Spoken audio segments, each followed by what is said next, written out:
The MechWarrior series looks super cool from the outside, but a lot of people still skip it because piloting and especially outfitting your mech seems too complicated. Let me tell you, it is not that hard if properly explained. Over 3 million people watched my War Thunder and X4 tutorials and found them easy to follow. So showing you how MechWarrior 5 works in detail should not be a problem.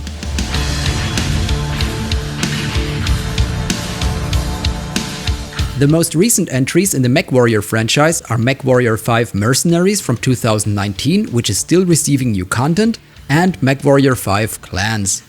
This tutorial is based on Mercenaries, but all the basics transfer to Clans as well. We will cover how mechs and armor work, basic piloting, combat fundamentals and tactics, outfitting, the different weapon systems, how to structure your firing groups, graphic settings, how to use the star map and choose missions, how to manage your mercenary company, and of course, we'll cover repairs and maintenance. And along the way, I'm going to explain some Battletech jargon like Alpha Strike and Lance. This video was made possible by Pimax, the high-end VR headset company and home of the Crystal Super and Dream Air. In this video, I'm using the Super with the OLED optical engine. More on that later in the video. Discount link is in the description. With that said, let's go. Part 1. Mech Basics. Let's first get a quick overview of a mech's core components. For that, we'll select my nice Highlander here and switch to the Mech Lab. It's a 90-ton monstrosity equipped with a good mix of standard weapons. A fat ballistic Gauss cannon for long-range engagements, 3 medium lasers for precise shots and all-round use, a long-range missile system, which explains itself, and a short-range missile system for brawling. We also have an assault hand to beat the living crap out of stuff that dares to come too close. Each weapon sits in a so-called hardpoint. You might already know the term from fighter jets. These are mounting points on the chassis that only accept specific weapon types. If we click on details up there, all of the mech's internals beyond its armament are shown. On each body part there is an armor and a structure rating. Armor means the actual armor plating. Structure means the internal structure of your mech, like the chassis itself, servos, and so on. As long as only armor is hit, nothing happens. But once a part is stripped of its armor, the internal structure takes damage. This means you lose structural integrity points. Some hits are considered critical. When that happens, one of these slots is picked at random, and if there's a weapon or a piece of equipment in there, it gets damaged or destroyed. Once structural integrity reaches 0, the part is considered destroyed. If it's an arm, it will get ripped off, for example. Larger weapons and equipment, like the LRM-20 in the left torso, can take several hits, as well as the double heatsink here. Smaller items get destroyed faster, like single heatsinks or ammo. Ammo, depending on the type, is even going to explode if critically hit. The most common equipment is your weaponry and heatsinks. Weapons generate heat. Heatsinks dissipate heat. The more you have, the more frequently you can fire your weapons. Easy, right? Then we have the center torso here. It's the most heavily armored part of a mech, and that's for a reason. If your left or right torso gets destroyed, your mech still remains operational. If the center torso is destroyed though, the mech falls apart, Target mech eliminated. And the reactor which is housed in there might even go critical, blow up and do area damage while cooking you alive. So let's try not to let that happen too often. And last but not least, there's the head. That's where the pilot sits. Head gets blown up, you're dead. It's the hardest part of a mech to hit, but especially with lasers you can try to go head hunting, which is a good idea if you want to capture a mech mostly intact. More on that later. Part 2. Piloting Basics. Here we are inside our mech. Your mouse twists your torso and aims your weapon systems. W accelerates, S slows you down or makes you walk backwards, while A and D are used to turn your mech. Your current throttle setting and actual speed are shown here to the left of the minimap. X brings you to a full stop. It's also helpful to bind a key to center legs under torso. This allows you to quickly turn into the direction you are looking if needed. Or the other way around, which means center torso over legs, whatever you prefer. I also always bind free look, so I'm able to freely look around in the cockpit. Just hold down the assigned button and move your mouse. Releasing it recenters the viewport. You don't need this key in VR, of course. On top of just looking around, VR mode also allows you to lean forward and backward, which is quite cool and adds a lot of immersion. Think of your mech as some kind of tall tank. The legs control the direction you're traveling in, while the rotatable torso is your turret. So if you do not treat the game as an FPS, but rather as a tank simulation, the controls should feel a lot more intuitive. If you ever lose track of where your torso is facing, recenter your legs beneath it or check the minimap. The dotted arrow always points in the direction your mech is currently traveling, while the diagonal field of view lines represent torso alignment. The big advantage of playing in VR is that you always intuitively know where your torso is facing. Just like in real life, you don't need an indicator to tell you how much you've turned your body. Your brain figures it out automatically based on what your eyes see. As you rotate, the terrain, buildings and horizon move across your field of view in a very specific way, and your brain uses that visual flow to judge orientation. Because of that, torso rotation in VR feels natural instead of something you have to consciously track on the HUD. Armor basics. You can monitor your armor levels on the lower left of the HUD. The outline of your mech silhouette represents the armor level of each part, while the fill shows the health of the internal structure. I don't think I need to explain yellow, orange and red.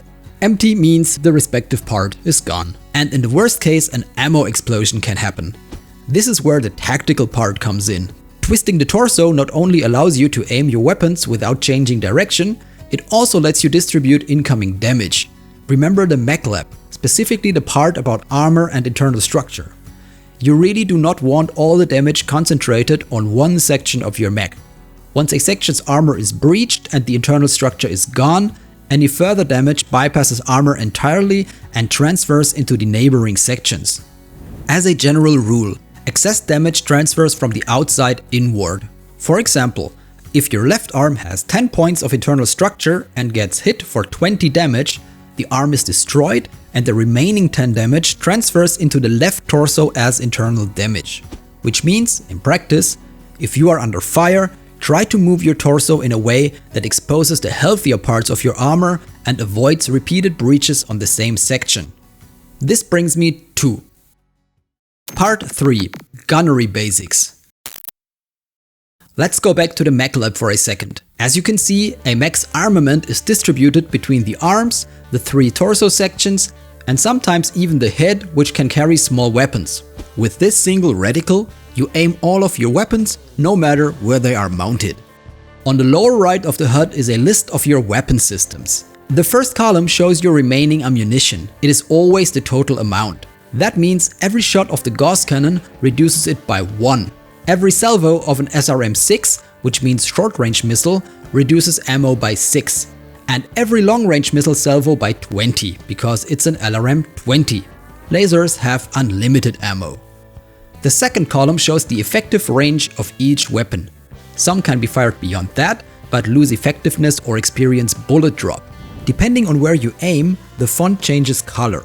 White means the weapon is in range, yellow means either minimum or maximum range is exceeded. After being fired, weapons go on cooldown.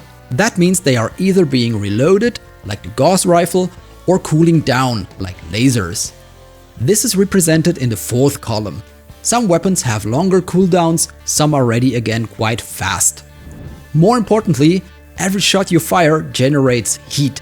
That is shown by the gauge to the right of the minimap. If you do not let your mech cool down, it will eventually overheat and shut down for a while to get rid of the excess heat. This leaves you sitting still for a few seconds, which is usually something you want to avoid. There is also an override function you can bind, which helps keep you operational but risks internal damage and, in the worst case, a reactor explosion. So only use that in an emergency. The last column shows which firing groups your weapons are assigned to. You can have 6 in total. You can develop your own logic, but for inspiration, here's mine. I use a glorious i2 wireless mouse. Left mouse fires the left arm, right mouse fires the right arm, the second side button always fires short-range torso weapons, the third side button fires long-range missiles, the big thumb button engages melee. The frontmost sight button fires whatever is left after the other options have been exhausted. You can assign firing groups in the Mech Lab or at any time during a mission from the escape menu. In case of my Highlander here, left click fires the SRMs, right click the Gauss rifle, second sight button all 3 medium lasers, third sight button launches LRMs, and the big button below swings the assault fist. Let's go over the different weapon types now and how to use them. First are ballistic weapons, like our Gauss rifle here. It fires almost instantly in a straight line and requires very little lead. This means you get reliable high pinpoint damage with low heat. Gauss rifles use ammo though and have slower follow-up fire compared to lasers, for example. The ballistic category also includes heavy autocannons, which come in different flavors like burst fire or rapid fire. On autocannons, the number basically tells you how hard each shell hits. An AC-5 hits lighter but shoots faster and farther, while an AC-20 hits like a truck but only really works up close. Depending on the type, they can be used to blow up the precise parts you want, or in the case of rapid fire variants, they are better for sustained damage and generating crits after the armor has been stripped. And lastly, there are heavy rifles, which are basically bargain rack Gauss rifles and machine guns. Machine guns are small, fire insanely fast, and only really make sense in groups of 4 or more. Then there are missile weapons, like LRMs and SRMs, long range and short range missiles. Long range missiles need a lock and are capable of indirect fire. So if one of your Lancemates has sight of the target, you can get a sensor lock and fire over hills and other obstacles without a direct line of sight. They are perfect for softening up opposing mechs as they close in. Keep the enemy under your reticle until you hear the lock sound. Then fire. The missiles will guide themselves to the target. Take note that LRMs have a minimum effective range and cannot be fired in close quarters. Basic short-range missiles do not need to lock on. They hit extremely hard in close quarters, but are less precise than lasers because of their projectile spread. The third type is energy weapons. These include different kinds of lasers, small, medium and large, which fire an instantaneous beam and generate heat when fired. Larger lasers generally do more damage, have longer range and generate more heat than smaller ones. Lasers in general are precise, versatile and great for targeting fast-moving objects like VTOLs or small parts of a mech such as its head. Since lasers hit instantly and generally require very little lead, they are one of the easiest weapons to use. A variant are pulse lasers, which fire in bursts and do more damage, but also generate more heat. And then we have PPCs, particle projector cannons. These are long-range weapons that generate massive amounts of heat, but also hit hard. They are treated as projectiles rather than continuous beams like lasers, so all of their damage is applied at the point of impact. The projectile moves slower than a laser and needs a bit of leading on moving targets, but when you connect they deliver solid single-hit damage. Because of their projectile behavior, shooting specific components at short range is trickier than with lasers. The PPC-X is the evil shotgun sister of the PPC and highly effective at close range. Just walk up to something and nuke it. That's all the explanation you need. Even a half-blind hammered baboon with 10 minutes of mech training could use a PPC-X effectively. There are some subtypes of each weapon category, like LBX autocannons or chemical lasers, but these only become important later in the game. The mouse wheel lets you zoom in and out, by the way. That's the default binding. In some fights you're going to need this every few seconds, it's also good for scouting. With that said, let's continue with targeting in VR. In VR you have 2 reticles, one for the torso weapons and one for the arms. Wherever you look, your arm weapons follow. It's bound to the tracking of your headset, like this Pimax Crystal Super I'm wearing here. That means you could theoretically engage 2 targets at once. It does work in practice, but your brain has to do a lot of multitasking to pull this off reliably. Once you get used to it, it's great fun though. Another advantage is that you can do quick off-bore shots without having to rotate the torso first. Even if playing in 2D is probably more effective overall, VR gives everything real scale.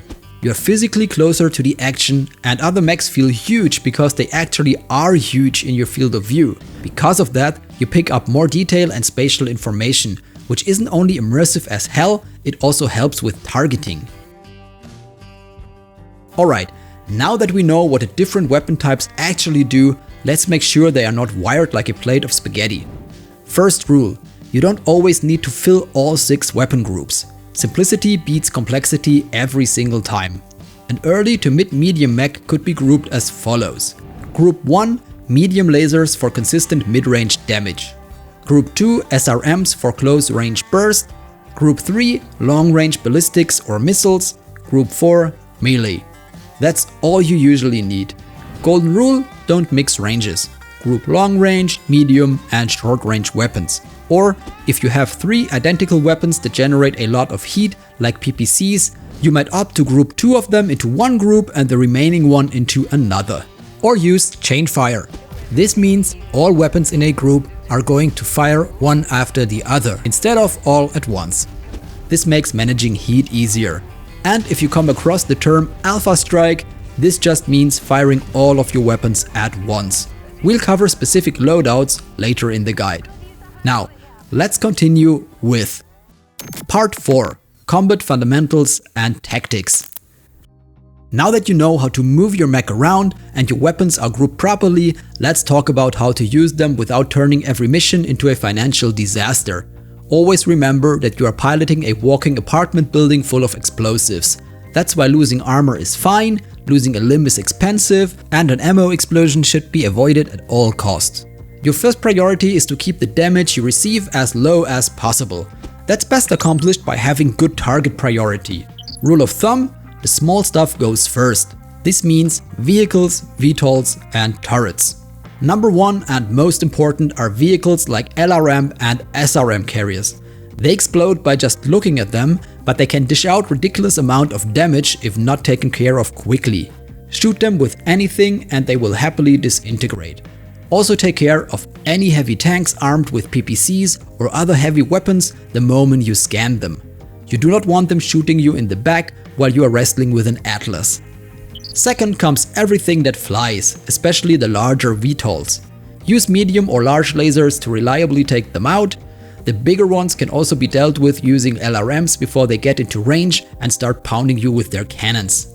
Third in line are turrets. They also go down quickly, but they chew on your armor and distract you if you leave them alive. Then come the mechs. Of course, in some situations, you may need to switch priorities, but this order works well most of the time. The main thing that breaks this order is distance and immediate threat. If something is actively shooting you while something else is still kilometers away and not in range, deal with that what is actually hurting you first. A tank 500 meters away and behind a wall that can't shoot you yet is going to take some time before it becomes a problem. Feel free to clean up some mechs in your vicinity first. If you are not sure what to do in a given situation, follow the kill what is shooting you and what you can delete fast principle. Now, when it comes to mechs, you want to engage them in the order of the threat level. Press R to lock the nearest enemy and press T to cycle through targets. Once a target is acquired, its sensor data is displayed in the upper right corner of the HUD. There you can see armor and internal structure levels, and also the armament of the target. That is the most important information. Mechs carrying super heavy autocannons like an AC-20 are priority targets, for example. You really do not want those anywhere near you, so take them out before they get into effective range. The same goes for missile boats with multiple LRM launchers. You want them gone as quickly as possible. Otherwise, they will sit behind their teammates and melt away your armor while you're busy dealing with the brawlers up front. Over time, you will develop a good feel for which mechs are a bigger threat than others. MechWarrior is a lot about positioning. Since mechs usually are not super fast, flanking works quite well, especially if you can force the opponent to expose their thin rear armor. Never let something get behind you, by the way, or you're toast. Use ridges, hills and buildings as cover while you wait for your guns to cool down or for built-up heat to dissipate. Try to keep moving to make yourself a harder target.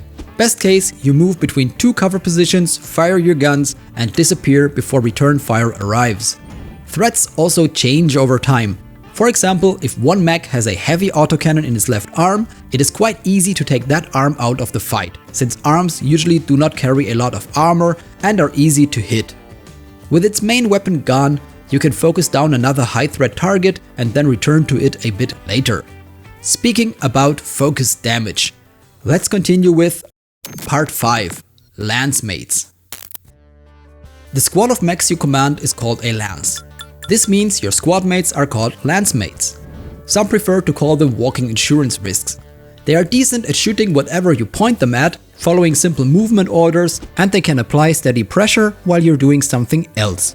They are crap at managing distance and heat intelligently, using complex mixed loadouts, brawling in tight spaces, preserving armor, or choosing targets. Press F1 to give an order to the whole lance. F2, F3 and F4 select individual mechs. The available commands appear in the top left corner of your HUD. Press F1 again to make them attack your current target. Press F2 to make them form on you again. F3 sends them to the position your reticle is pointing at. Without any orders, your Lancemates will follow you around and automatically shoot at tanks and VTOLs first, followed by turrets. This lets you focus on higher priority targets while your Lancemates clean up the small stuff. Once enemy mechs arrive, point your lance at the highest threat and take it out. Then repeat. If they scatter too much, briefly call them back with the Form on Me command, then pick a new target for them. Now remember what I said about loadouts. Giving your Lancemates proper loadouts makes your life a lot easier and gives you more tactical options without adding complexity. The important thing to understand is this. The AI will always try to get as close to the enemy as the shortest range weapon on its mech allows. So, if you give a Lancemate even one short range weapon, it will happily walk straight into danger to use it. Because of that, it's a good idea to configure a purely long-range mech for at least one Lancemate. For example, something with only LRMs and a large laser. If an enemy mech starts approaching your lance, you can safely order that unit to attack it, while your other Lancemates continue popping tanks and VTOLs. The long-range mech will keep its distance and pelt the target with missiles and lasers instead of running into certain doom. Once the enemy mech gets close enough, order your remaining Lancemates to also engage. One of them should use a short-range brawler config with, for example, a stupid amount of medium lasers or a heavy autocannon combined with a bunch of short-range missiles. This brings us to Part 6, the Mech Lab. Making loadouts is fun and pretty straightforward. You can configure your mechs in the Battle Mech section. Let's select the Highlander again. Click on Loadouts to enter config mode and then switch to the detailed view. If I click Strip Mech in the upper right corner, all installed components get removed. What you see now are the empty hardpoints. They come in different size classes, small, medium and large.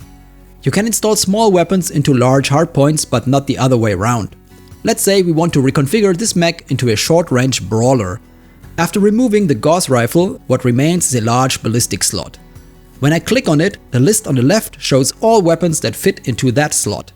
In this case, that includes various autocannons, light rifles and machine guns. Clicking one installs it directly. Let's drop in this heavy autocannon. It has an effective range of around 350 meters, which is fairly short, but it hits like a truck. On the bottom left you can see the estimated time it takes to refit the mech. Always keep this in mind because the mech will not be available for missions during that time. Also, always remember to bring ammo. If I click on the Equipment tab, only components that fit the installed weapons and available slots are shown. The ammo system itself is a bit weird, so for example you can safely store ammo in the legs. The AI usually doesn't target them deliberately and torso breaches are much more common. Some people might disagree, but I always put at least some of my ammo there. Let's grab 3 ammo packs, which gives us 60 bursts for the fat AC-20. Now we add the medium lasers back in, because having at least one ammo-less weapon system is always a good idea, and medium lasers are perfect for low to mid-range brawling and shooting down flyers. The 4 rectangles on each weapon indicate its quality level. Better weapons generate less heat and deal more damage. The better they are, the rarer and more expensive they become. So think twice before installing a super rare weapon in an arm slot, especially if you plan to give the mech to an AI Lancemate. Let's also throw in 2 SRM-6 launchers, put the better one in the torso and the worse one in the arm. Do not forget the ammo. 4 ammo packs should be enough even for longer missions. That gives us more than 100 SRM salvos. This leaves us with about 14 tons for heatsinks. Double heatsinks weigh the same as single heatsinks, but they are much rarer and take up more slots. Let's fill the remaining space with single heatsinks. Now, as you probably noticed, this configuration is not optimal yet. We have so much cooling capacity that we could fire all day long, but we are kind of wasting the large missile hardpoint. Mechs are heavily defined by their hardpoints. That is what mostly differentiates the variants of the same chassis. A Hunchback, for example, can come as a brawler with a big autocannon, but there are also variants with 8 medium laser hardpoints or even missile-focused builds. So always keep hardpoint layouts in mind when selecting a mech for a specific role. In our case, we removed the SRM-6 from the torso and replaced it with a long-range missile launcher. Now we are overweight. Removing a few heatsinks from the exposed arm fixes that. Add 2 ammo packs for the LRMs and we are good. The LRM-20 softens up incoming targets nicely, while our cooling allows us to fire the SRM's autocannon and medium lasers almost continuously without stressing too much about heat buildup. Grouping is easy in this case. Each weapon type goes into its own group: AC-20 on 1, SRMs on 2, lasers on 3 and LRMs on 4. Jump jets can safely be ignored in this game. They do not give you much practical benefit and take up space that's usually better invested in armor, weapons or cooling. Also, always try to maximize your mech's armor as much as possible. There's a lot more we could cover on the topic, but that's basically it. Find mechs, analyze them and try to build the best loadouts. Do not look up everything, figuring things out for yourself is part of the fun. Part 7. Company setup, star map and economy. The first choice you make is whether to start in campaign or career mode. Campaign includes the full Nyx Cavalier story. You play through the narrative missions while also running normal contracts in between. It works as a guided introduction and gives you a structured progression early on. Once the campaign is finished, you can keep playing in the same sandbox, taking contracts and DLC missions just like in career mode. So basically, if you want the story and a guided onboarding, start with campaign. If you just want a pure sandbox, career is fine. I would suggest starting in campaign mode if you are new to Battletech in general, since a lot of explanations about the setting are woven into the cutscenes. But to explain the strategic layer more easily, let's jump straight into a new career. Career mode skips the main story entirely. You start directly in the open sandbox. You still get procedural contracts, high reward quests and DLC mission chains, but the original campaign missions will not appear if you start in career. Scroll all the way to the right and select one of the starting options in the year 3015. Starting early means there are not as many mechs, variants and weapons available yet, so you have time to get familiar with everything as the timeline progresses. There are 6 different starting positions located within the territories of the 6 major political powers of the Inner Sphere. The Inner Sphere is the cluster of planetary systems you see in the lower right, with Earth or Terra at its center. Your starting position usually also defines which faction you initially work for. You can read a bit about their culture and political system in the panel on the upper right.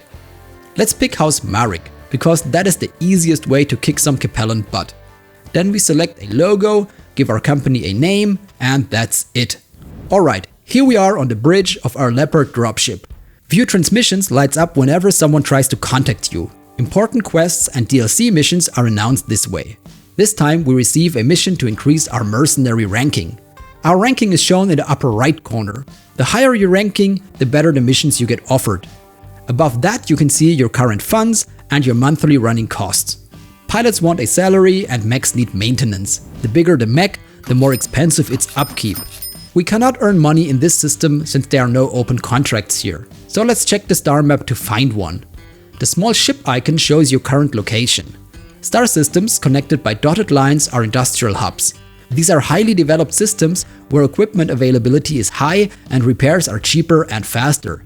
If we select a more isolated system inside a conflict zone, you can see that repair costs, repair time and purchase prices increase. You can also see the recommended reputation range here, 1 to 2 in this case, which is perfect for us right now. If you hover your mouse over a system, the available contracts are shown. The best early mission types are Raid, Warzone and Infiltration. Try to avoid assassination and defense missions early on. They are usually harder and more unpredictable. For more details, click View Intel. Here you can see your reputation with the employer and the target faction. You also get a rough prediction of what kind of enemies you might encounter. Try to prioritize contracts that increase reputation with your starting faction since you already begin at the recognized status with them. Let's travel to the system with the contract so I can show you why that matters. Travel time and cost are shown in the lower right. It's always a good idea to let your pilots recover and repair your mechs while traveling to minimize downtime. Alright, let's jump. Now we have a contracts button on the right. You get a short briefing on the mission. The tonnage limit shows how heavy your lance is allowed to be. You can exceed it, but that reduces your pay and salvage rights. The better your reputation with a faction, the more negotiation points you receive. You can invest these points into different rewards. C-bill payout increases your cash payment. Salvage shares let you claim more equipment and mech parts after the mission. Damage coverage lowers repair costs. Airstrike support can be useful for demolition style missions. Early on, money and repair costs are your biggest bottlenecks, so damage coverage and flat payout are usually the best choices. Once you confirm, you enter the hangar. Here you can swap mechs and pilots. At the start, there is usually nothing to swap yet. Click ready to launch the mission.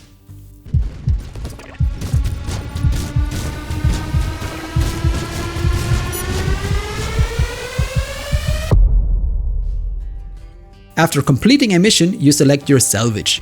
Full mechs require a lot of salvage points and are usually out of reach early on. That's another reason why building reputation with a faction is important. We're already close to the next reputation rank, which will grant an additional negotiation point on future contracts. That lets us push salvage shares high enough to actually make mech salvage realistic. If you want to add a specific mech you encounter to your lineup, try to finish it with a headshot. That gives you the highest chance for it to appear in the salvage pool. If you want to reduce its salvage cost, strip some limbs first. The more destroyed the mech is, the cheaper it becomes to claim. For now, we just grab a few weapons and heat sinks and we move on. On the next screen, you get a summary of total damage, payout and pilot experience gained. Better pilots have higher skill caps. Now we need to repair our mechs. Damaged mechs are marked in yellow. In this case, the conflict zone penalty is still low enough that repairing locally makes sense. You can either repair and wait, or travel to another system and repair during transit if contracts are scarce. Every system also has an equipment market where you can buy and sell gear. You can filter the inventory using the icons at the top. Many systems also have a mech market. Most mechs for sale need repairs, but industrial hubs sometimes offer combat-ready chassis. The more mechs you own, the higher your monthly upkeep becomes. If you're not using a mech often or want to sell it later but are far away from an industrial hub, you can put it into cold storage. This strips all equipment and reduces upkeep to 0.